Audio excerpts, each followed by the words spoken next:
Hello student. WhatsApp क्या चल रहा है? ठीक है। हाँ, पिछले लेक्चर में हमने बात करा था मोशन, उसको हम ब्रीफ में रिकॉल करा दें। हमने देखा था कि हम अपने डेली लाइफ में बहुत सारे ऐसे चीज़ें देखते हैं, या तो मोशन में है या तो रेस्ट में। जैसे बर्ड्स फ्लाई करती हैं, फिश स्विम करती हैं, हमारे आर्टरीज वेन में ब्लड फ्लो करता है। इस तरीके से व्हीकल्स चलती हैं। एटम्स हो गए, मॉलिक्यूल्स हो गए, प्लैनेट्स हो गए, स्टार्स, गैलेक्सी, ये सब इन मोशन पे हैं। तो हमने बताया था कि कोई भी ऑब्जेक्ट अगर टाइम के साथ अपनी सराउंडिंग को चेंज कर देती है तो उसको हम बोलते हैं मोशन में है। लेकिन कभी कभी हमको मोशन डायरेक्ट देख के अपीयर नहीं हो सकता। जैसे हवा में अगर धूल के कण हैं, जैसे हवा की गति का, जैसे एयर के विंड विंड फ्लो का हम कैसे अनुमान करते हैं। जैसे विंड, उसके अंदर जो डस्ट पार्टिकल हैं और जो ट्रीज़ की ब्रांचेज वगैरह हिलने लगती है, इसी तरीके से सनराइज़ और सनसेट्स और जो सीजन चेंज होते हैं उनको हम कैसे ऑब्जर्व करते हैं। पृथ्वी बोलते हैं हमारी अर्थ मूव कर रही है, लेकिन हम ऑब्जर्व नहीं करते। इस कहने का मतलब ही है कि कोई भी चीज़ एक आदमी को हो सकता है लगे इन मोशन में है, साथ ही दूसरे आदमी को लगे वो रेस्ट में है। जैसे हमने एक एग्जांपल लेकर के भी आपको समझाया था कि आप बस में बैठे हैं, तो आप सारे कंपेनियन के कंपैरिजन में, आपके जो फेलो ट्रेवलर हैं, जो आपके साथ यात्रा कर रहे हैं, उनके रेस्पेक्ट में तो आप तो क्या है, रेस्ट में है। जबकि एक सड़क के किनारे आदमी के रेस्पेक्ट में पूरी बस ही मोशन पे है। तो कहने का मतलब है कि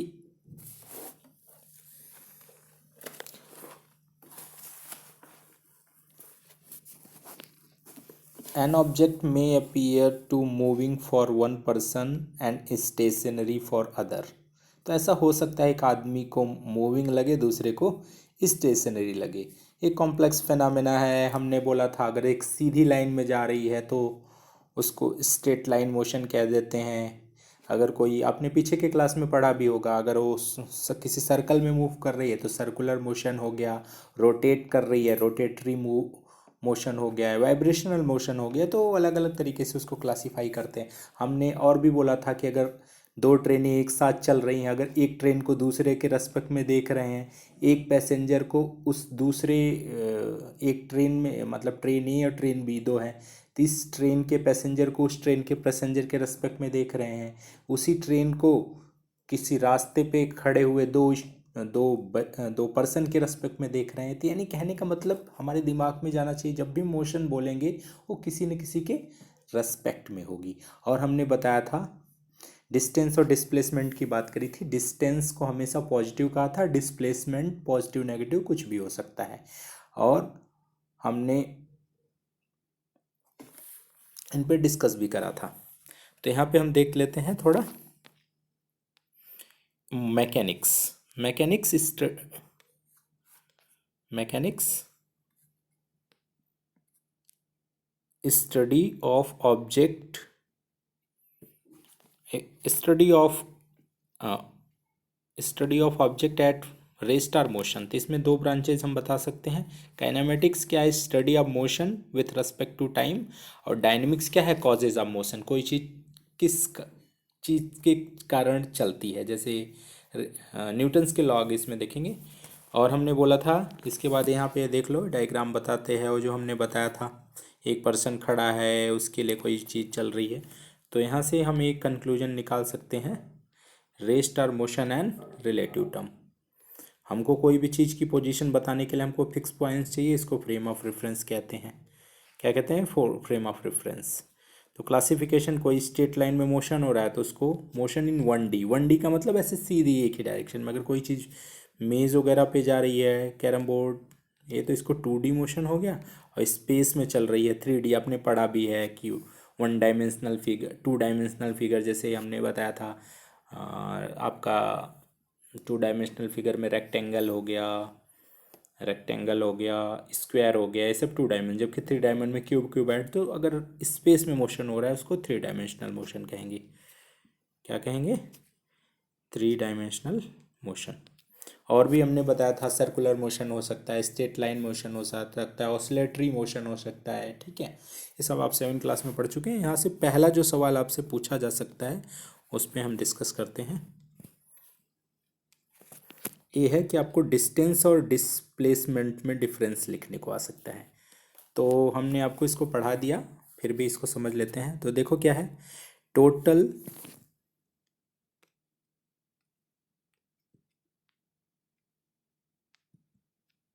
तो पढ़ दे रहा हूँ मैं। तो distance, total length of path covered by body, और ये क्या होगा, displacement sorted distance from initial and final position. ये स्केलर क्वांटिटी है बताया, डिस्टेंस स्केलर क्वांटिटी है जबकि डिस्प्लेसमेंट वेक्टर क्वांटिटी है। स्केलर क्वांटिटी में बताया था जिसको हमको कंप्लीटली डिस्क्राइब करने के लिए हमको केवल मैग्नीट्यूड की ज़रूरत पड़ती है तो उसको हम स्केलर, अगर उसमें डायरेक्शन मैग्नीट्यूड के साथ डायरेक्शन भी की ज़रूरत पड़ेगी तो उसको वेक्टर क्वांटिटी कहेंगे। और ये जो डिस्टेंस, अगर एक क्लोज पाथ जो आपके लिए बना है, क्लोज पाथ के लिए जो डिस्टेंस होगी नॉन जीरो होगी, कभी जीरो नहीं होगी। जबकि क्लोज पाथ अगर हम किसी फिक्स पॉइंट के लिए ले रहे हैं तो डिस्प्लेसमेंट जीरो होगा। डिस्टेंस कभी भी डिक्रीज नहीं करेगी, अगर आप घर से चले 2 किलोमीटर गए डिक्रीज, डिस्प्लेसमेंट में भी डिक्रीज। आगे हम एग्जांपल से देखेंगे, ऑलवेज पॉजिटिव होगी, पॉजिटिव नेगेटिव या जीरो कुछ भी हो सकती है। तो ये आ जाते हैं एग्जांपल, हमने पहले भी आपको दिया था, यहाँ पे देख लो आप। डिस्टेंस इसका कितना है, डिस्टेंस आप बता सकते हैं।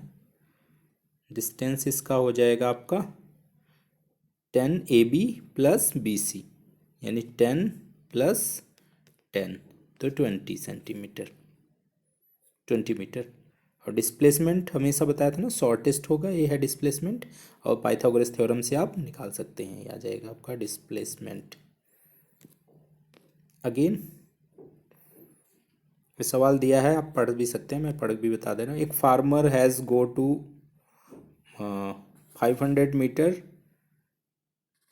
नॉर्थ एंड 400 मीटर ईस्ट, फिर 200 metre south, reach in his field.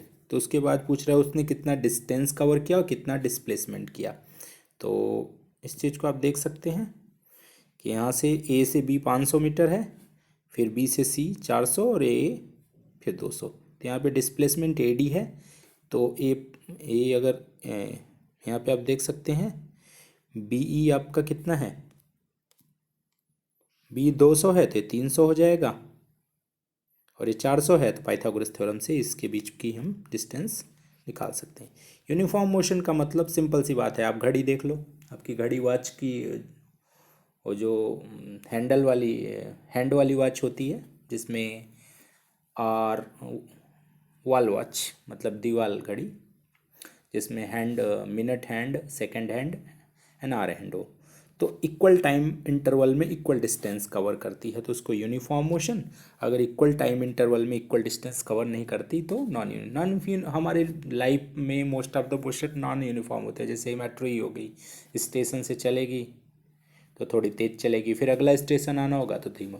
तो इक्वल टाइम इंटरवल में इक्वल डिस्टेंस कवर नहीं करती। जैसे अब सड़क पे ही जा रहा है, ट्रैफिक नहीं है तो तेज़, आगे ट्रैफिक है तो फिर इक्वल टाइम इंटरवल में अगर इक्वल डिस्टेंस कवर कर रही है, डायग्राम से भी देख सकते हैं उसको uniform motion, otherwise non uniform motion. इसकी कैरेक्टरिस्टिक मैं आपको बता दे रहा हूँ। For uniform motion along a straight line the same direction the magnitude of displacement equal to the actual distance covered by the object. यानी हर टाइम में इक्वल इंटरवल में इक्वल, जैसे ऐसे बोलो जी, 1 घंटे में 10 किलोमीटर, फिर दूसरे घंटे में भी 10 किलोमीटर, फिर तीसरे घंटे में, यानी इक्वल टाइम इंटरवल में इक्वल डिस्टेंस कवर कर रही है।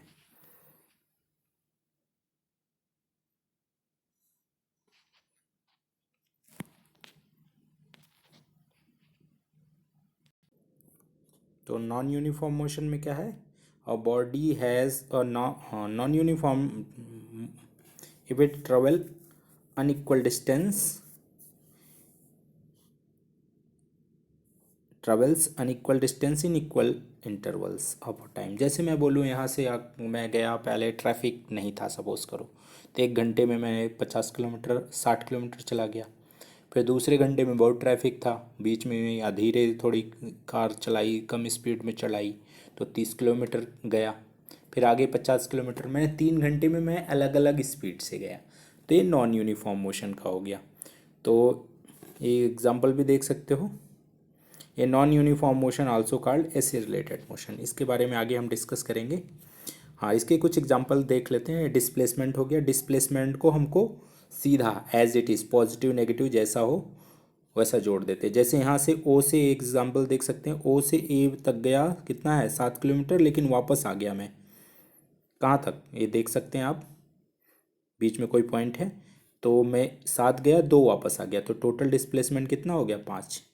जबकि डिस्टेंस हमेशा पॉजिटिव होगी। तो डिस्टेंस हमको समझ में आ गया, तो और डिस्प्लेसमेंट भी समझ में आ गया, तो हम अब स्पीड डिफाइन कर सकते हैं। ऐसा नहीं कि 7 क्लास में आप पढ़ भी चुके हैं, ऐसा कुछ भी नहीं है कि आपको बिल्कुल भी पता नहीं है, तो फिर भी मैं आपको शुरू से एक्सप्लेन कर रहा हूँ फ्रॉम ओरिजिन। तो speed is equal to distance by time. क्या है? Distance by time.